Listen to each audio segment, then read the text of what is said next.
This briefing provides an opportunity to respond to the baseless utterances that Dr. Peter Biyar Ajak made during his United States Senate Foreign Relations Committee hearings on the March 10, 2021, on the state of democracy around the world. In that hearing, he advanced a number of fictions, 4 of which stand out, stating that 1. The President and the National Security Director have installed democracy in South Sudan. The President has never been elected, but only appointed since independence in 2011. 3.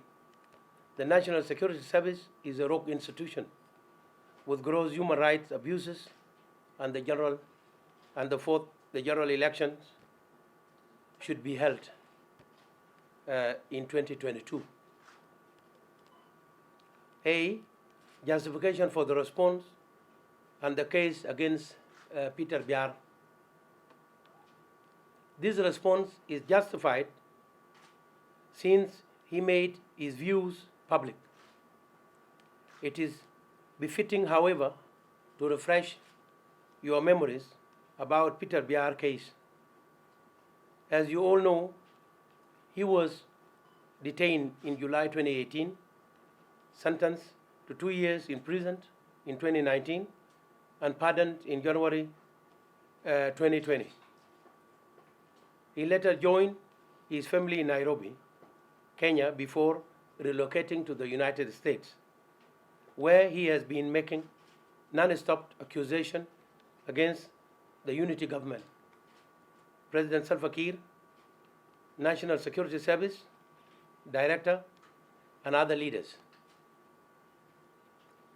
It must be noted that Peter has always engaged in subversive acts which are injurious to the peace process and the leaders of the country. A dossier the government has obtained, for example, points to Peter collusion with foreign governments, organizations, and external actors, and violence group to radicalize the youth with serious consequences to destabilize an already polarized society. The false allegations. This section refutes the 4 false allegations that Peter Biyar made above. 1. On installed democracy's process, President Sylvakir was ready for the general election in 2015, but the 2013 conflict intervened. In 2015, the President and the government pushed harder to hold election that year, but various external actors, South Sudanese civil society members, other oppositions, and members of the public saw this as futile exercise, since the IGAD-led peace process was ongoing at the time. It is thus false to think that the President has stunted democracy in South Sudan. Regarding the National Security Service Director, he has nothing to do with the election and could not be counted as among those thwarting democracy in South Sudan. If anything, he has done his job to uphold the Constitution and operate within his mandate, including deterring extrajudicial activities and shunning violence as a means for ascending to power. On the general election and legitimacy of the President was duly elected for 5 years term in 2010. But upon independence, he was left with 4 years, which extended to 2015, not 2011, as alleged. He was ready to go for election in the 2015, but the 2013 conflict snarled him into endless peace negotiations. Therefore, those who introduced violence into our democratic process should carry the blame for delayed transition. The president remained legitimate until election in 2023. Let us face it, elections are time consuming. In this context, Peter demands that the general election be conducted in just a year from now, which is clearly impractical, lacks context, and demonstrates how bizarre his views appear. On casting the National Security Service as a rogue institution, the NSS, National Security Service, is among the disciplined forces in this country. It continues to adhere to its mandate while protecting the interests of the nation.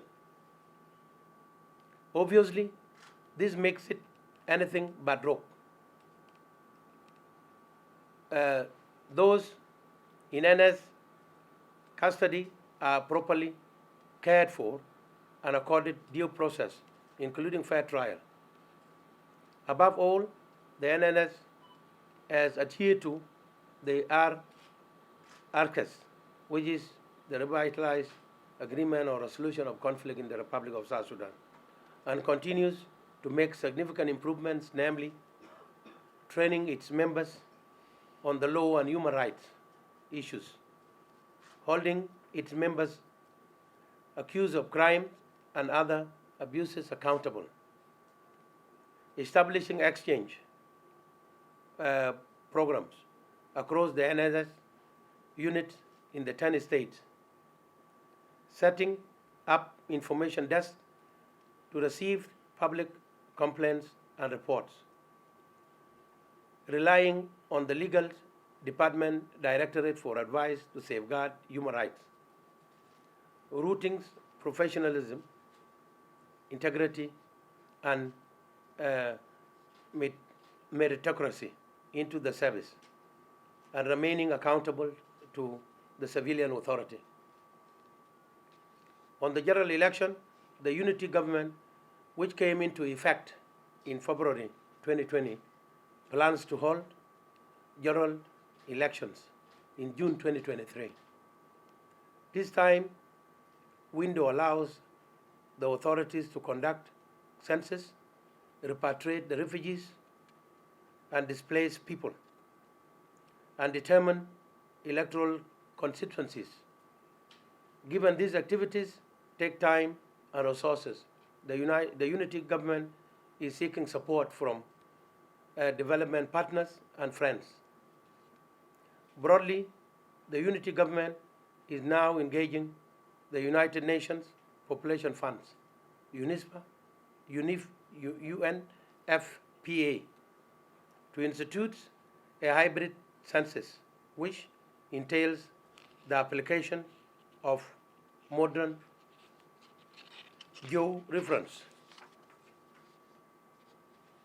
demographic data, generations technology, including the use of satellite imagery to collect data in inaccessible areas for the population and housing census.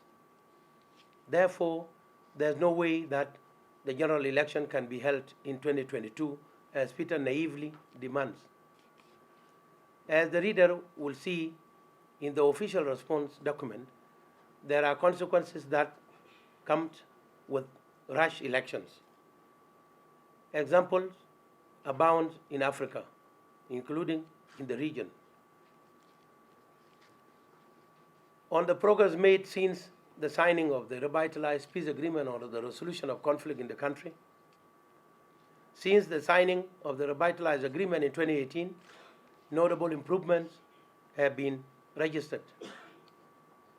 For illustrative purpose, a few are highlighted below.